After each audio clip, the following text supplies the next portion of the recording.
queridas amigas y amigos, profes, profas de la Universidad Nacional de Tucumán, respondiendo a la amable invitación de quienes organizan este trayecto formativo.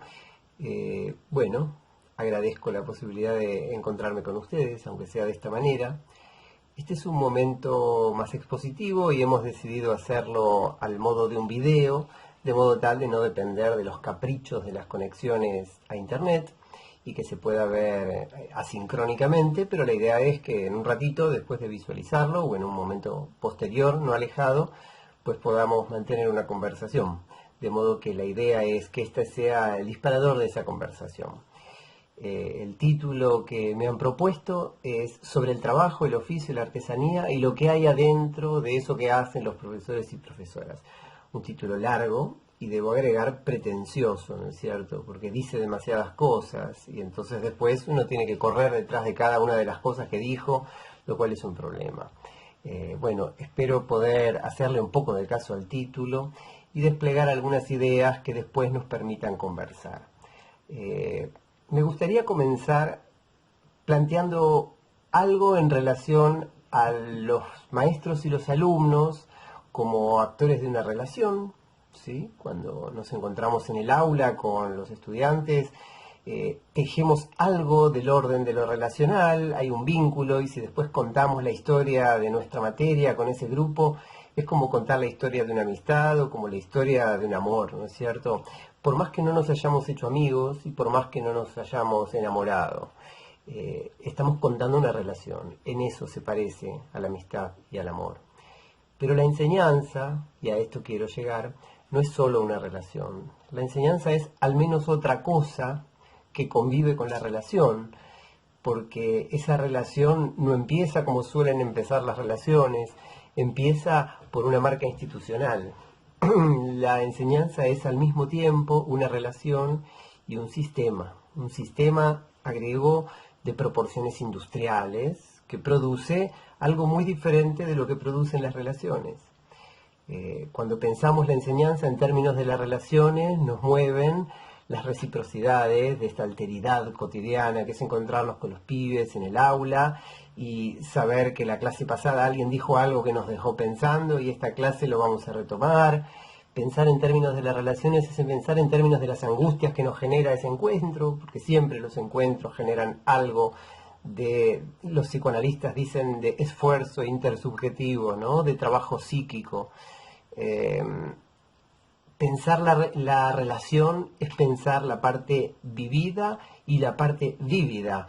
Donde sea que le pongamos el acento tiene sentido de la enseñanza.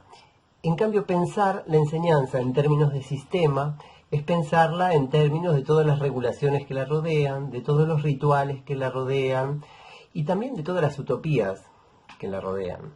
Es muy habitual que cuando se señala esta coexistencia del aula, de una mirada íntima de la relación y de una mirada pública del sistema, demonicemos todo lo que tiene que ver con el sistema como aquello que nos oprime. Especialmente los artistas tienden a pensar así, y me incluyo.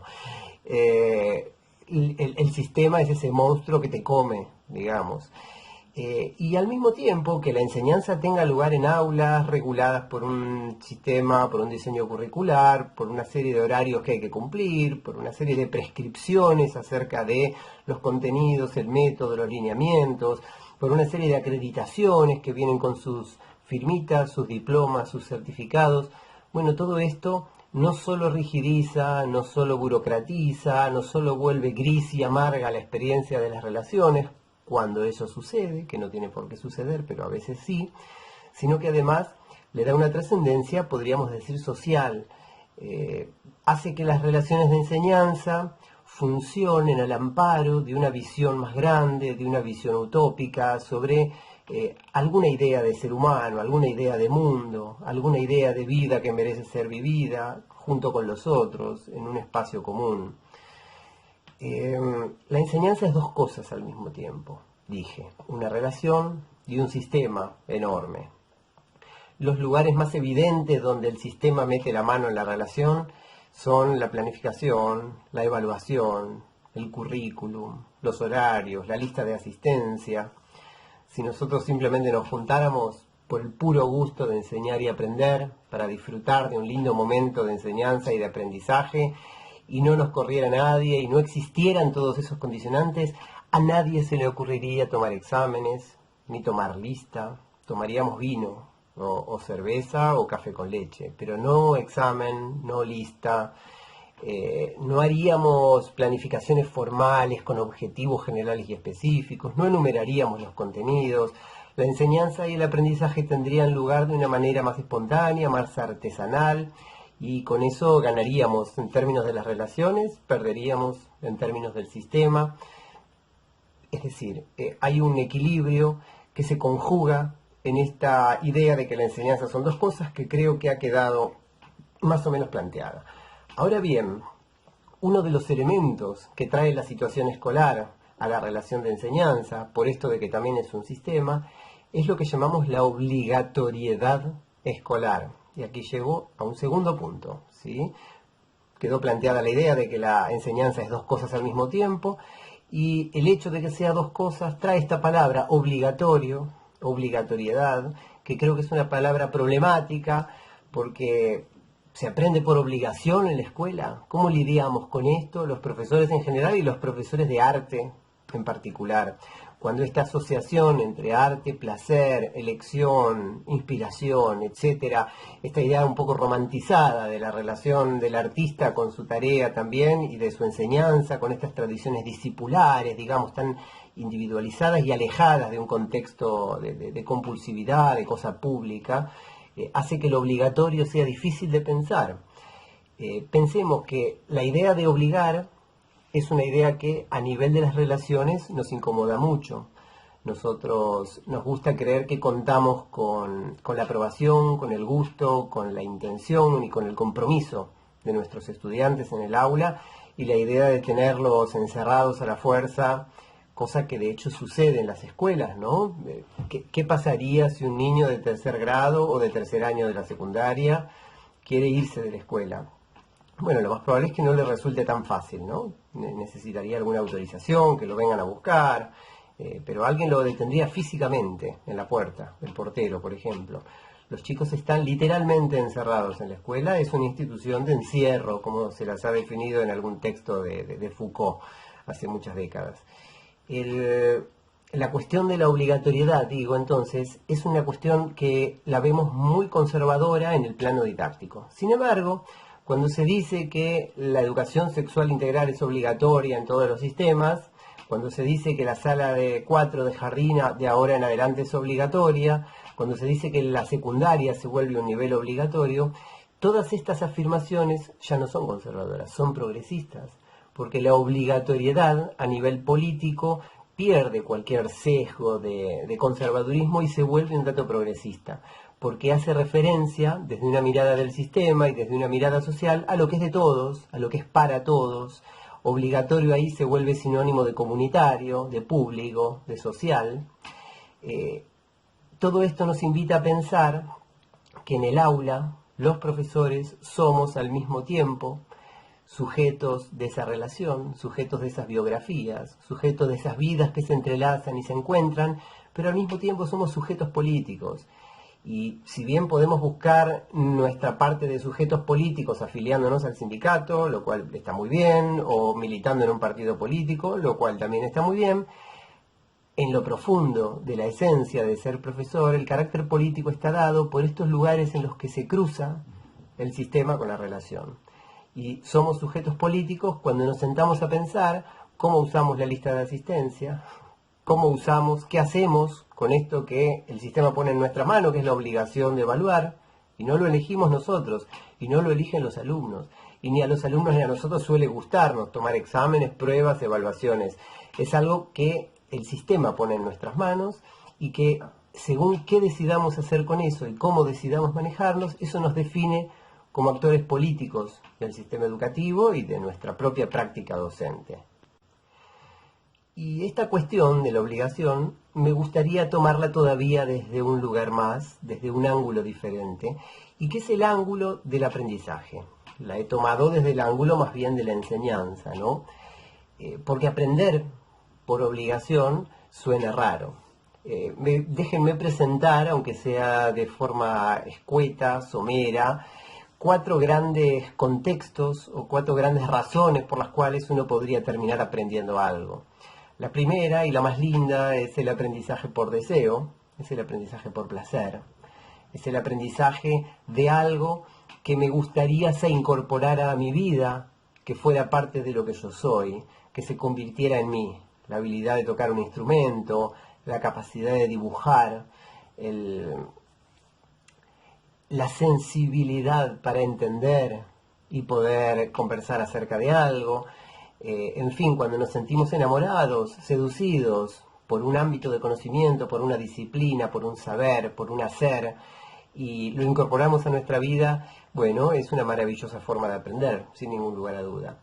Otras veces, y aquí viene la segunda posibilidad, aprendemos por necesidad, porque necesito resolver un problema y para resolverlo necesito aprender cómo se resuelve. Entonces así es como las cosas que se rompen en casa terminamos arreglándolas en contra de nuestra naturaleza. Así es como aprendemos a manejarnos en ambientes desconocidos. Así es como cuando somos extranjeros de a poco nos vamos habituando a la lógica de los lugares a los que llegamos.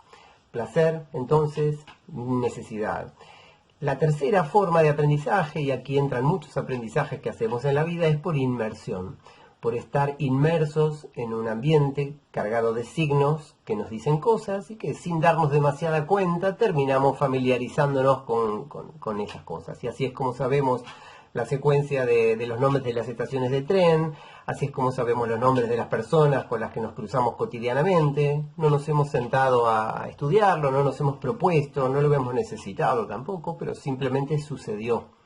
Y la escuela muchas veces busca generar en los alumnos ese enamoramiento, ese placer. La escuela muchas veces genera en los alumnos consignas, proyectos, tareas que los ponen en la necesidad de aprender ciertas cosas, y la escuela muchas veces decora el espacio, cuelga cosas en las paredes, instala rutinas que hacen que inmersos en ese ambiente físico, en esas rutinas, en esos rituales, los alumnos sin darse cuenta aprendan cosas que la escuela explícitamente quiere enseñar y quiere que las incorporen incluso sin darse cuenta. Sin embargo, hay una cuarta marco de sentido, hay un cuarto marco de sentido para el aprendizaje, que es el característico de la escuela, y que es el aprendizaje por el estudio en el marco de la obligatoriedad escolar, que no es lo mismo que aprender por obligación, ¿no? Uno no aprende a punta de pistola, digamos. A vos te pueden llevar a la escuela si sos chiquito y dejarte en la escuela y decirte te vengo a buscar más tarde, pero eso no significa que uno pueda sentirse obligado a aprender. No obstante, que me gustaría de alguna manera desdemonizar esa forma de aprendizaje rodeada de obligatoriedad escolar y definirla no ya como un aprendizaje a la fuerza, sino como un aprendizaje como consecuencia del estudio. Y aquí entonces me voy a detener en la palabra estudio, que es la primera de 3 palabras que quiero poner en contraste con otras, ¿no? Me gustaría plantear, y aquí de alguna manera estamos llegando a una línea de separación, ya hicimos algunas distinciones respecto de la relación y el sistema, respecto de los contextos para el aprendizaje, respecto puntualmente, además de la idea de obligatoriedad. Me gustaría ahora comentar 3 dicotomías, 3 contrastes, y el primero tiene que ver con el estudio y con el aprendizaje. Las palabras estudio y aprendizaje son palabras que un pedagogo español al que le tengo muchísimo aprecio y que me gusta mucho cómo escribe, que es Jorge La Rosa, hace poquito, hace unos meses nada más, publicó un artículo muy bonito que los invito a leer. Si quieren, acá podemos anotar si tuviera un pizarrón acá, escribiría Jorge La Rosa y escribiría Vindicación del Estudio, que es el nombre del artículo que pueden conseguir online y que les dejo por ahí el link. En este trabajo, La Rosa plantea un contraste entre la idea de aprendizaje y la idea de estudio, que aunque puedan parecer casi sinónimos, uno a qué va a la escuela, a aprender, a estudiar. Bueno, él dice no, a la escuela uno no va a aprender. La verdad es que la mayor parte de las cosas que aprendemos en la vida las aprendemos por placer, las aprendemos por inmersión, las aprendemos por necesidad la aprendemos por tarados, porque nos equivocamos, y así es como uno aprende, pero que la actividad por excelencia del estudiante, y que muchas veces conduce al aprendizaje, saludablemente, y otras no, es el estudio. El profesor es un estudioso de algo del mundo, ¿sí?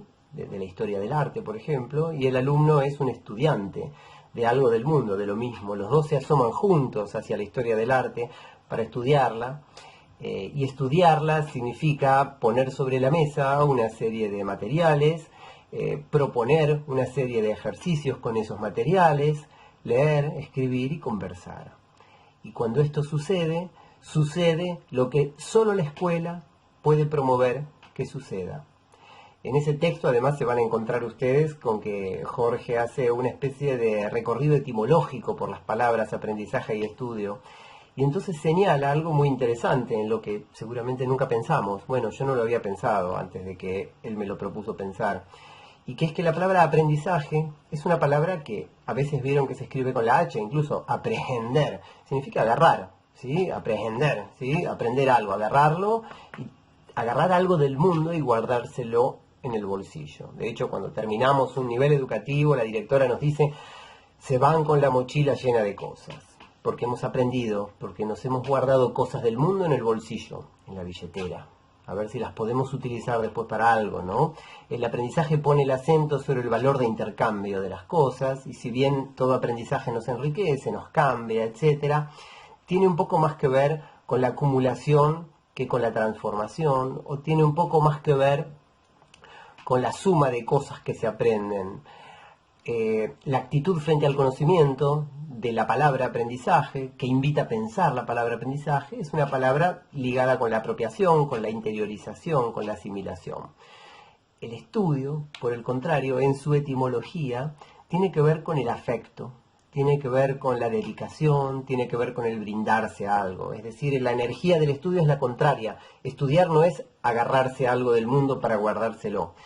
Estudiar es reclinarse sobre el mundo, sobre un mundo puesto sobre la mesa, es maravillarse ante el mundo, es permitirse asombrarse ante el mundo, es explorar y descubrir algo en el mundo, de la mano de alguien, de un maestro y también de un texto.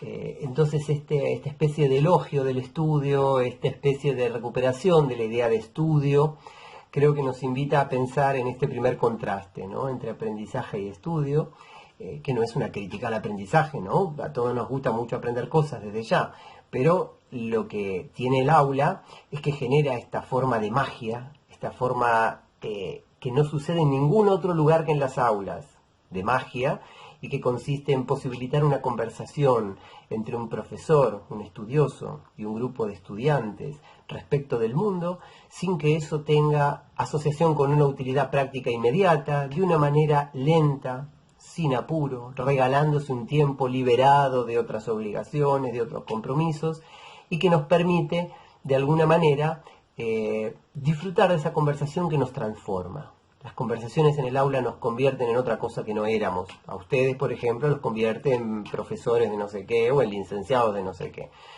Las conversaciones que tenemos en la fila del supermercado o en la mesa del bar no nos convierten en nada. Y no solo porque no nos den un diploma, sino porque no contienen este elemento de despliegue de un tiempo específico para el estudio, despojado de otras cuestiones y despojado no solo de interrupciones, sino de otras finalidades que no sea la del estudio.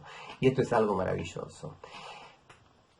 Seguimos en el siguiente video para que no sean tan pesados, ¿sí? en megabytes.